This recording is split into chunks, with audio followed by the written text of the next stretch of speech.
नमस्ते, मैं हूँ राहुल और आप देख रहे हैं मेरा रुख। आज हमारे साथ डॉक्टर अभिषेक मिश्रा जी हैं। सर आपका बहुत-बहुत स्वागत। आज आपने बिज़ी शेड्यूल में से समय निकाला और आज जिस टॉपिक पे हम बात करने वाले हैं, वो टॉपिक भी कुछ ऐसा है कि आप उस जगह पे अभी रिसेंटली होके आए हैं, रशिया। और आपके साथ-साथ पीछे-पीछे मोदी जी भी वहाँ पर गए थे। सो मोदी जी रशिया गए और रशिया जाने के बाद में जो उनका एक स्टेट विज़िट था, ये बहुत एक इम्पोर्टेंट स्टेट विज़िट था, जिसके अंदर भारत और रशिया से रिलेटेड कई सारे एमओयूज़ पे भी साइन हुए और कई सारी डायरेक्ट, इनडायरेक्ट या विज़िबल, इनविज़िबल चीज़ें भी घटी, जो कि ओपनली पब्लिक में शायद ना आई हों। इन्हीं चीज़ों पे बात करने के लिए अभिषेक जी आज हमारे साथ में हैं और इनसे ये जानने की कोशिश करेंगे कि ये जो भारत और रशिया के बीच ये जो मीटिंग हुई जब मोदी जी अभी वहाँ पर गए, तो ये भारत के लिए कितनी इम्पोर्टेंट है और ये वर्ल्ड के लिए क्या मैसेज देती है? थैंक यू राहुल जी, आपने मुझे अपने शो पे आमंत्रित किया, इसके लिए आपका आभार है। देखिए, भारत एक राइजिंग शक्ति है जिसे वेस्ट आज क्रिटिसाइज कर रहा है कि हम रशिया के साथ क्यों खड़े हैं। मगर एस जयशंकर साहब ने कई बार और बड़े अच्छे से वेस्ट का जो हिपोक्रेसी है, इफ मैं बाकी हिंदी दोगलापन वाला वर्ड नहीं यूज करूं, मगर जो उनकी हिपोक्रेसी है उसको तो हमें उजागर करना पड़ेगा। प्रेस इंडेक्स इंडिया साला अफगानिस्तान से भी नीचे ये लोग देते हैं। बराबर। हैप्पीनेस इंडेक्स बांग्लादेश से भी नीचे हमको ये रख के रखते हैं, जहां पे कि हिंदू 27% से 7% हो गया, लेकिन हैप्पीनेस इंडेक्स वहां ज्यादा है। इन्होंने इनके जितने भी वेस्ट के इंडेक्स होते हैं, डेमोक्रेसी इंडेक्स, फ्रीडम इंडेक्स, उसमें हम सबसे लोएस्ट में होंगे। हम यहां डेमोक्रेसी के चैंपियन है, लेकिन हमसे आगे पाकिस्तान के भी इंडेक्सिंग कर देते हैं ये लोग। आप वेस्ट की मीडिया का पिछले 10 से 15 साल का मैं जब से पढ़ रहा हूं न्यूज़पेपर एनालिसिस कर लीजिए कि इंडिया के बारे में क्या रिपोर्ट वो करते हैं, अच्छा क्या करते हैं। इंडिया में तो पागल है भैया, जब अरे फलाना यूनिवर्सिटी ने रिसर्च करके बताया कि अंडे के परमाणु में वो होता है, वो नहीं खाना चाहिए। इंडिया में ऐसा भाई, आपने और हमने दुनिया को जीरो दिया, आपने हमने finest architecture the, finest university the, finest science and technology दिया, और हम हो गए स्नेक चार्मर। ये जो कि केव्स में रहते थे और ये जो कि मुश्किल से 400 साल पहले धर्म के नाम पे पागलों और कुत्तों की तरह लड़ रहे थे, वो हो गए civilized, western civilization. Westphalia treaty कल की बात है यार, तुम रिलीजन के नाम पे लड़ रहे थे और हमें तुम टॉलरेंस सिखाने आ रहे हो। तुम्हारा मानना है अभी वो जब वो खड़े हुए थे, जो रामास्वामी जी थे, जो ट्रंप के साथ रिपब्लिकन कैंडिडेट थे, काफी दूर तक गए भी, उनसे खुलेआम पूछा जाता था कि आप तो क्रिश्चियन हो नहीं, फिर कैसे वो आप चलाओगे अमेरिका को? अमेरिका क्रिश्चियन लैंड है क्या? जेरूसलम क्रिश्चियन लैंड हो सकता है, यूरोप क्रिश्चियन लैंड हो सकता है, अमेरिका क्रिश्चियन लैंड तो नहीं है। बराबर।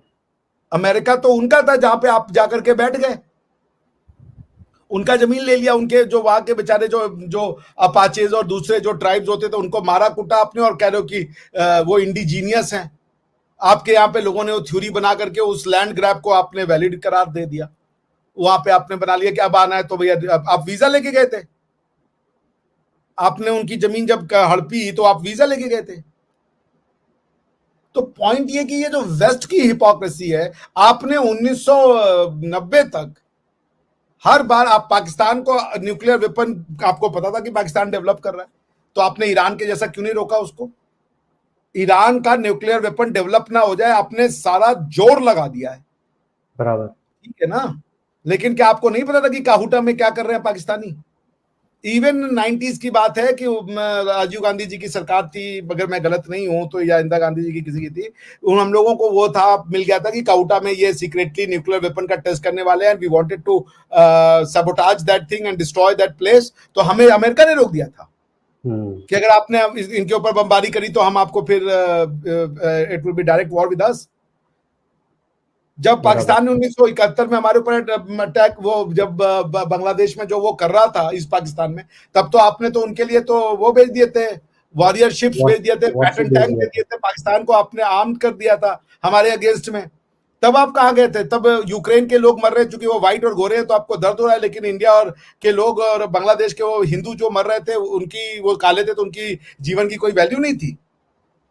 क्या सैंक्शन लगा दिया था आपने अपने ऊपर?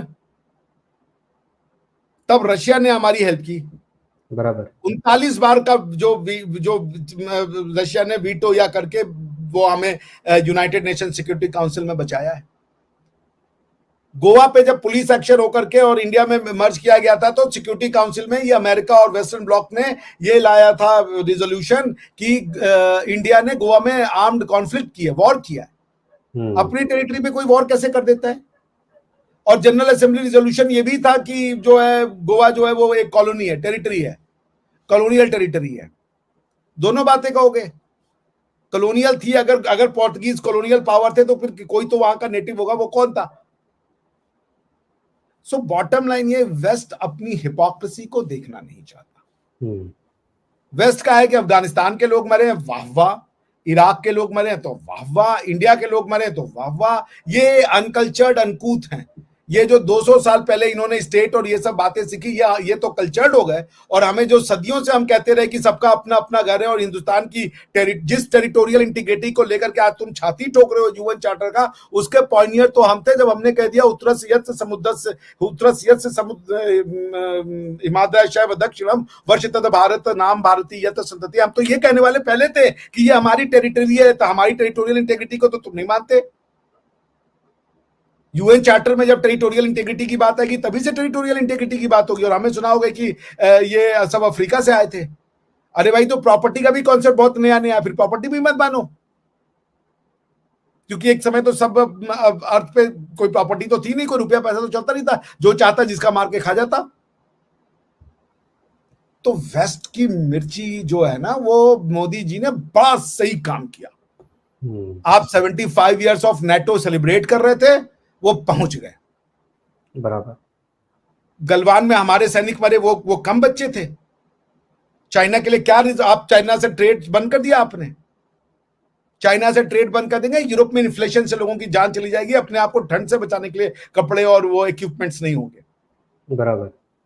तो आप अपने लोगों की जीवन शैली को मेंटेन करने के लिए, उनके जो लाइफस्टाइल में मेंटेन रखने के लिए तो इंडिया पे चाइना घुस जाए, दुनिया पाकिस्तान को न्यूक्लियर वेपन दे दे, साउथ को नॉर्थ कोरिया को दे दे, तब कुछ नहीं, क्योंकि आपका वो भाई वो क्या नाम है ट्रेड इंटरेस्ट रहेगा, हमारा नहीं है भाई।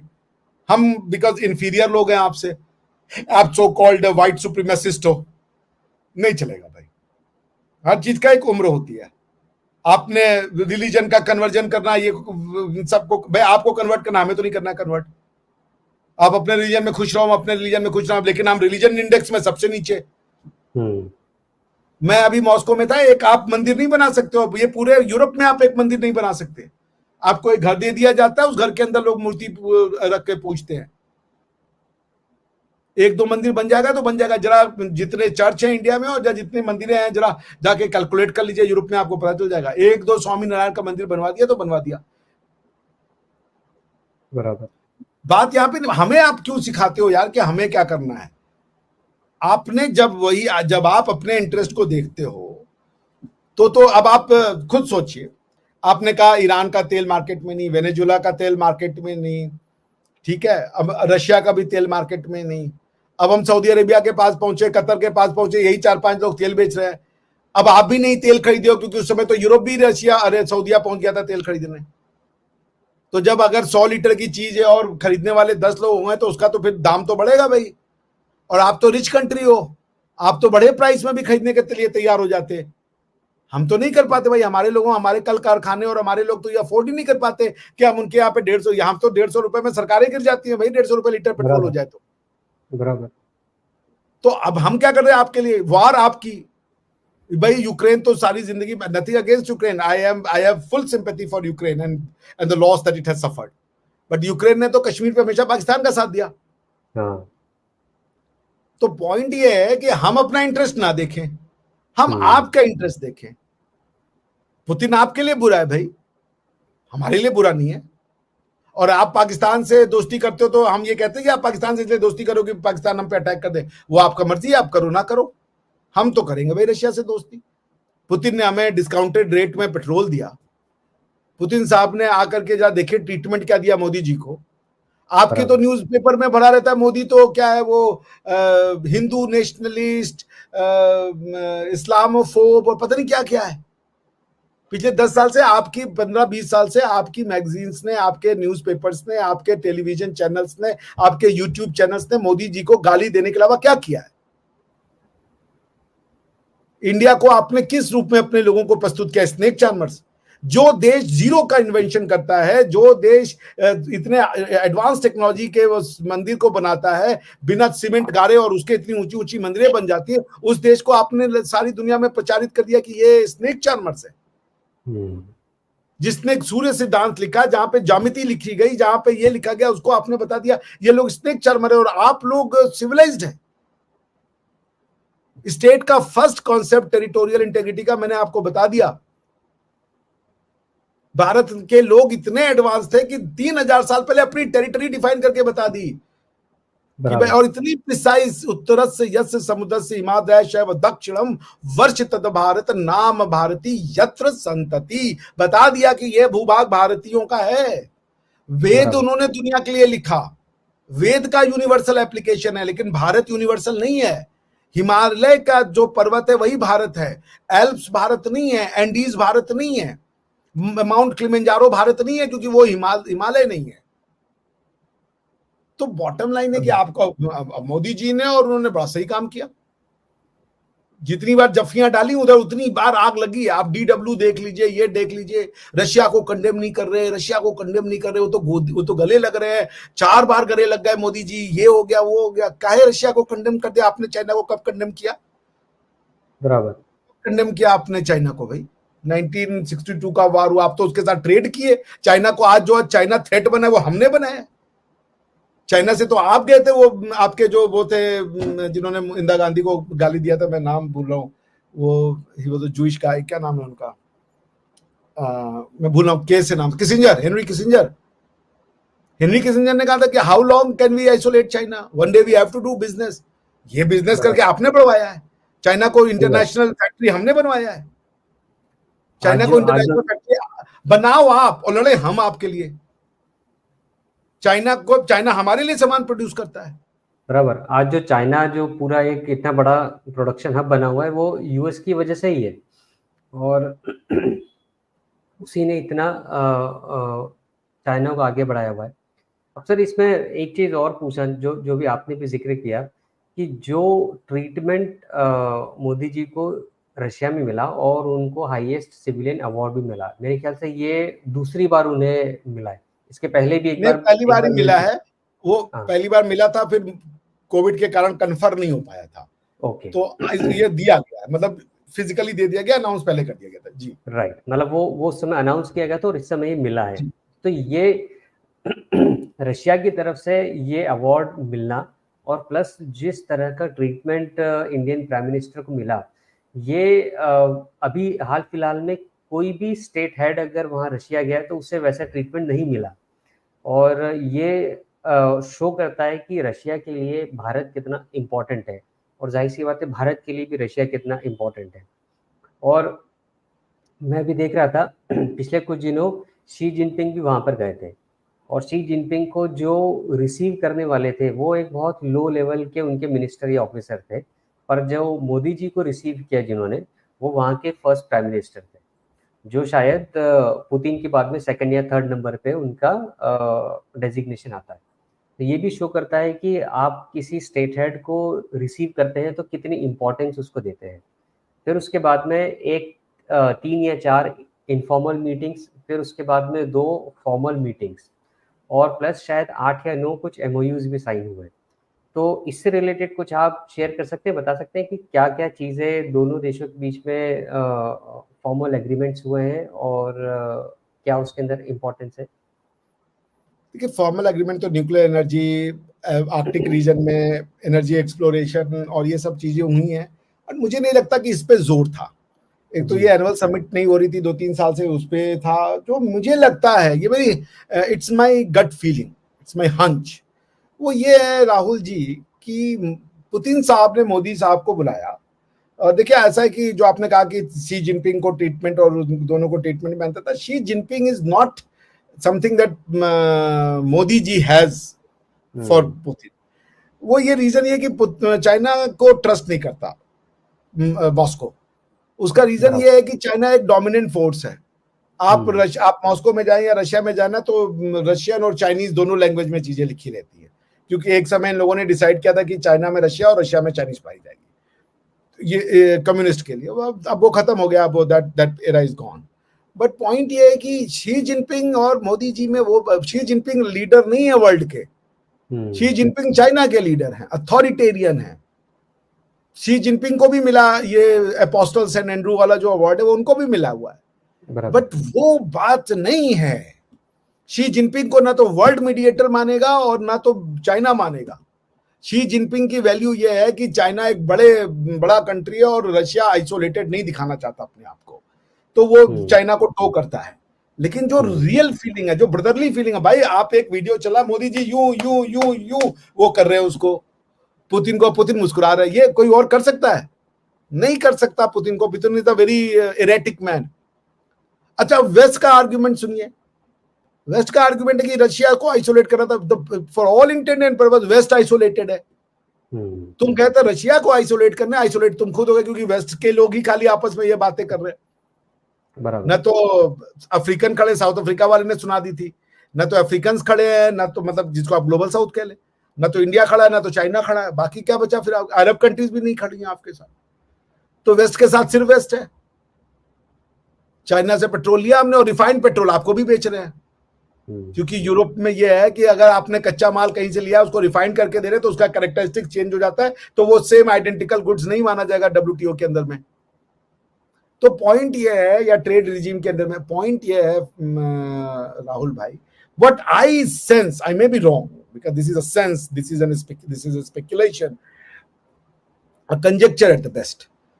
पॉइंट ये है कि Putin Sahab has left no stone unturned to praise Modi at any international level, because he wants Modi ji to mediate.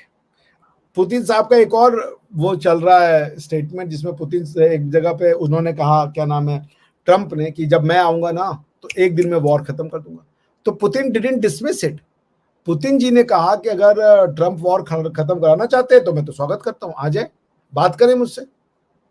तो पॉइंट ये है कि रशिया को ये सुनना नहीं चाह रहे हैं। अब तुम यही, जैसे मोदी हेटर है, ये है क्या, हिंदू नेशनलिस्ट है, मर्डरर है, यही सब चला रहे हैं। उसी तरीके से पुतिन वॉर क्रिमिनल है, ICC वांटेड है, यही सब चला रहे हो तुम। कौन वॉर क्रिमिनल नहीं है? कौन वॉर क्रिमिनल नहीं है? जरा मुझे आप ये बता दो। अमेरिकन वॉर क्रिमिनल नहीं है? ट्रंप वॉर क्रिमिनल नहीं है क्या? ये जो मारा गया सुलेमानी, ईरान का जो सेकंड लीडर था, पॉलिटिशियन, अरे मिलिट्री का, उसको मारा और बोला ट्रंप ने कि हाँ मैंने मारा है। तो वो ICC का काम नहीं है? आप किसी सिटिंग उसको मार दो, मिलिट्री जनरल को, वॉर हो सकती थी, बराबर। तो वो वॉर क्रिमिनल नहीं है। इराक को बर्बाद कर दो, वॉर क्रिमिनल नहीं हो। लीबिया को बर्बाद कर दो, वॉर क्रिमिनल नहीं हो। वॉर क्रिमिनल तो मतलब ICC एक टूल बन गया है सिर्फ और सिर्फ जो एंटी वेस्ट है उसको वॉर क्रिमिनल बताने के लिए। और वेस्ट अगर मतलब वही देखिए जो इन्होंने हमारे साथ किया, हरदीप सिंह निज्जर की अगर गन डाउन कर रहे हैं तो वो freedom of speech and expression और इस पे अटैक हो गया। लेकिन ओसामा बिन लादेन को आप घुस के मार दो तो टेररिस्ट मार गया। ये कितनी बड़ी हिपोक्रेसी है। हाँ नहीं, मतलब आप फिल्में बनाओ, मतलब साला तुम अगर कनाडा की धरती से मिलकर टेरर करो तो वो स्पीच एंड एक्सप्रेशन है। Terrorism is only terrorism if it takes place outside the soil of the America and Canada. ठीक है ना? अदरवाइज वो जो है वो सब भाई स्पीच एंड एक्सप्रेशन के दायरे में आ जाएगा। ओसामा बिन लादेन अगर ये अमेरिका में, कनाडा में बैठे होते तो ये, और वर्ल्ड ट्रेड चैम्बर को उड़ा करके, तो क्या कहते हैं उनको? तो पॉइंट ये है कि ये जो पाकिस्तान कहता है ना कि भाई मेरा टेररिस्ट तुम्हारा ये, वो तुम्हारा टेररिस्ट मेरा फ्रीडम फाइटर, यही बकवास वो भी करते हैं। Good terror bad terror. Violence को वायलेंस की तरह ट्रीट करो कि no form of violence is acceptable, उसको जस्टिफाई करने की जरूरत नहीं है। तो coming back to your question कि क्यों गए, क्या टेक अवे है ऑप्टिक्स के अलावा, मेरे हिसाब से जो पर्सनल बातें की गई, क्योंकि ये सब के लिए तो ये सब तो होते रहेंगे, ये सिग्नेचर विग्नेचर, ये वो exploration, Russia is more than ready. मेरे ख्याल से G7 में 1-to-1 बातचीत हुई जेलेंस्की साहब की और मोदी जी की। Modi ji is the only person who has equal access to both of them. बराबर। ठीक, तो उन्होंने मेरे ख्याल से कहा कि अगर आप करना चाहते हो mediate, we are ready. America ने कह दिया कि अगर इंडिया मीडिएट करना चाहता है तो वी आर रेडी। तो इंडिया के पास लाइसेंस है। मोदी जी अगर अपना स्टेचर बढ़ाना चाहते हैं तो वो इस खेल में आ सकते हैं, प्रोवाइडेड कि लास्टिंग पीस हो। और लास्टिंग पीस के लिए सिर्फ वॉर रुकवाना जरूरी नहीं है, क्योंकि वॉर तो वैसे भी रुक रुक के हो रही है, 20 दिन नहीं होती है, फिर एक दिन बॉम्बिंग हो जाती है, ठीक है ना। पॉइंट ये कि क्या जो कंसर्न्स हैं रशिया के वो यूक्रेन समझेगा, क्या वेस्ट उसको समझने देगा, नेटो की क्या रिलेवेंस और जिद रहेगी, नेटो सेलिब्रेट कर रहे हो किस लिए भगवान जाने।